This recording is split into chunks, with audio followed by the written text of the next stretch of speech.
Hey, Eagle Run 23 here. So I've had a little bit more time to play with the Ruger Precision 22. By play with, I mean learn how to manipulate the stock. So this stock back here, let me change the angle here so you guys can see that a little bit better. I had a chance to kind of learn how to set up, how the setup of, the butt stock works and just some things like that. Play with the trigger a little bit. Get the bolt running a little bit smoother. It is still not, I feel like that's real clunky. Is that what it's supposed to be like? I guess I thought they were a little smoother than that. And it's really tight going down too. I don't know, maybe I don't have something set up right in there. I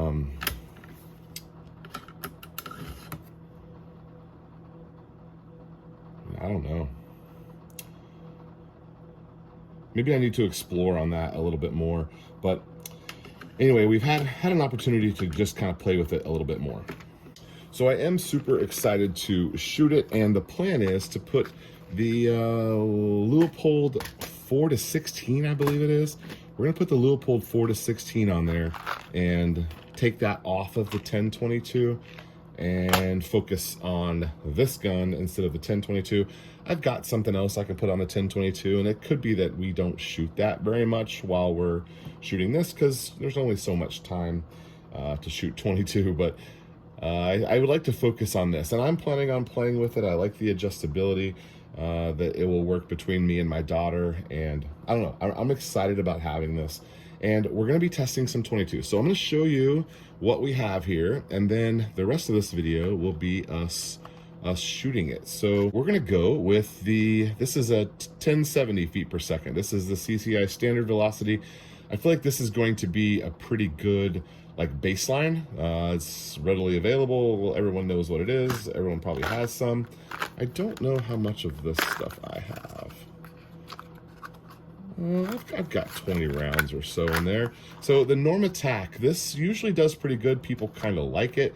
Does it have a feet per second? 1100, so just a little bit quicker.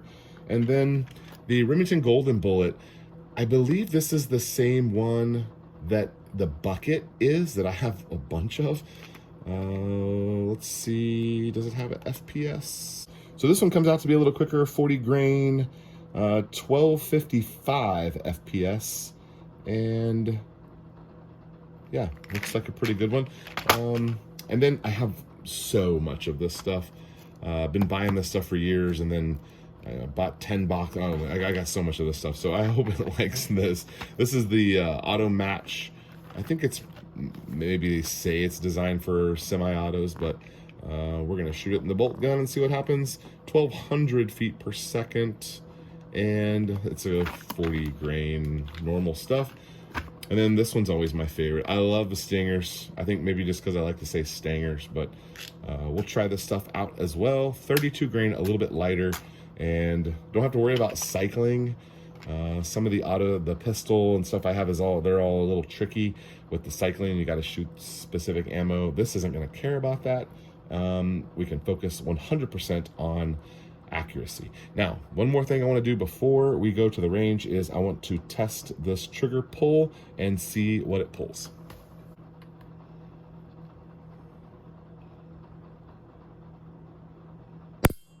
Ooh, that's okay. Comes out to 413. Let's try again.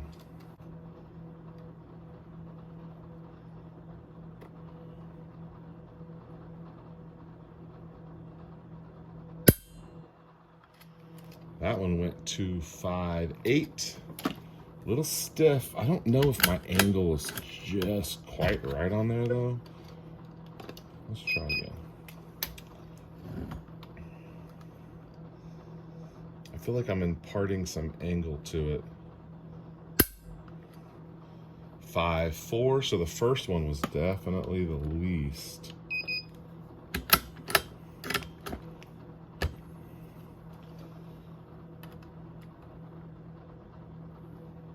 See, I can't get all the way underneath there, and it's still reach. 5.3. So let's just say that it is a solid 5+ trigger. It sure feels nicer than that. I mean, it's a real clean break. Maybe it's a little firm. And by nicer, I'm not saying that like light trigger equals good trigger. That's not at all what I'm saying. I guess I'm talking about like the pressure that you put on it before it breaks, and it has that clean, like glass breaking feel to it.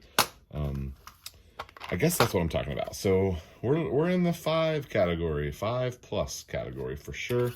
And I think, I mean, if your mil spec gritty AR trigger is like 5 to 7 pounds, or some of them are even like 7 to 9 pounds, I imagine that's going to feel pretty clean. So we're going to get some targets ready, and I need to mount that scope before we go.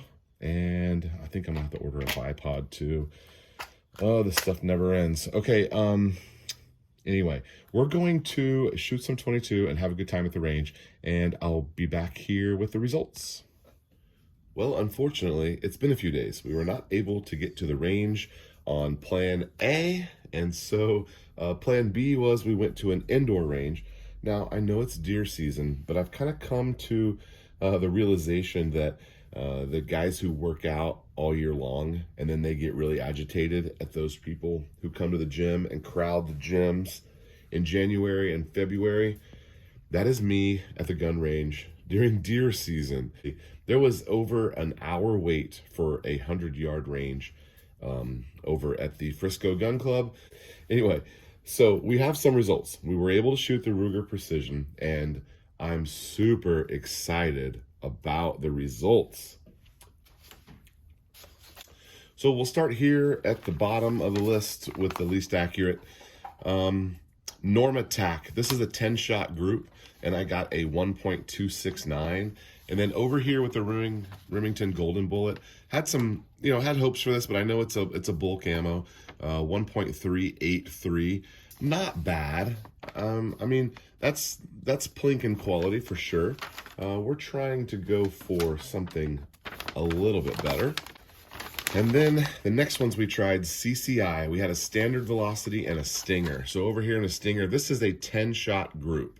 Now, those were also 10-shot groups. So 10-shot group with the stinger, 0.804. And the standard velocity actually did better, which I was a little surprised by, 0.579.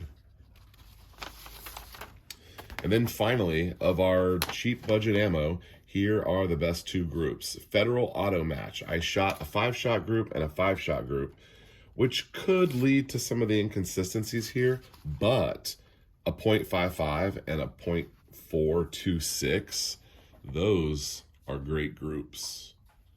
So really impressed with the accuracy of this off-the-shelf gun. I guess I felt like I had to do special stuff to get that kind of accuracy, lapping AR uppers and all that sort of stuff, but really excited to just go buy a gun and have it work. It's kind of nice. Typically we have to tinker with things a little bit to get them the way we like them, but it's nice to just be good right out of the box. So also in regards to the optic, I mentioned that I was going to put the Leupold off of the 1022. Turns out I don't have the right mount, and the rings that were on there don't fit on the Ruger Precision. And so we went with, we took the optic off of, this is our cheap Bushnell optic. We took it off of the Second Chance AR, which by the way, we're gonna be shooting that again soon too. Put it on this gun. And then I found a crazy deal on an Arkin, and I believe it is up to a 24, 25 magnification. So we've got a pretty high power magnification coming for the Ruger Precision. That'll be the one that we can leave on there. We can kind of test it out. It is I don't know about Arkin. I've never owned one. I've never shot one. Allegedly, the reviews are good on them. We're going to test it out. So make sure you're subscribed, because there will be an Arkin unboxing, specifications, and then we'll get it on the gun and test it out. We also have the option to shoot 22 at a little longer ranges now. So 100-yard plinking isn't the only thing we can do now that we have some access to longer ranges. So good stuff coming. In the next video about the Ruger Precision, we're going to be testing some high-end premium ammos. I got in like 200 or 300 rounds, and it was over $100. So these are like $20 boxes of ammo, some of them, and we're going to be testing them. I'm really excited about it. They just came in yesterday, and I'm super excited to test some premium 22 ammo, see if it makes a difference. So we're kind of on this 22 thing right now, and I'm really excited about it. We need to get my daughter out on it as well, get her set up with it, and good things to come. All right, Eagle Run 23. Thanks for watching.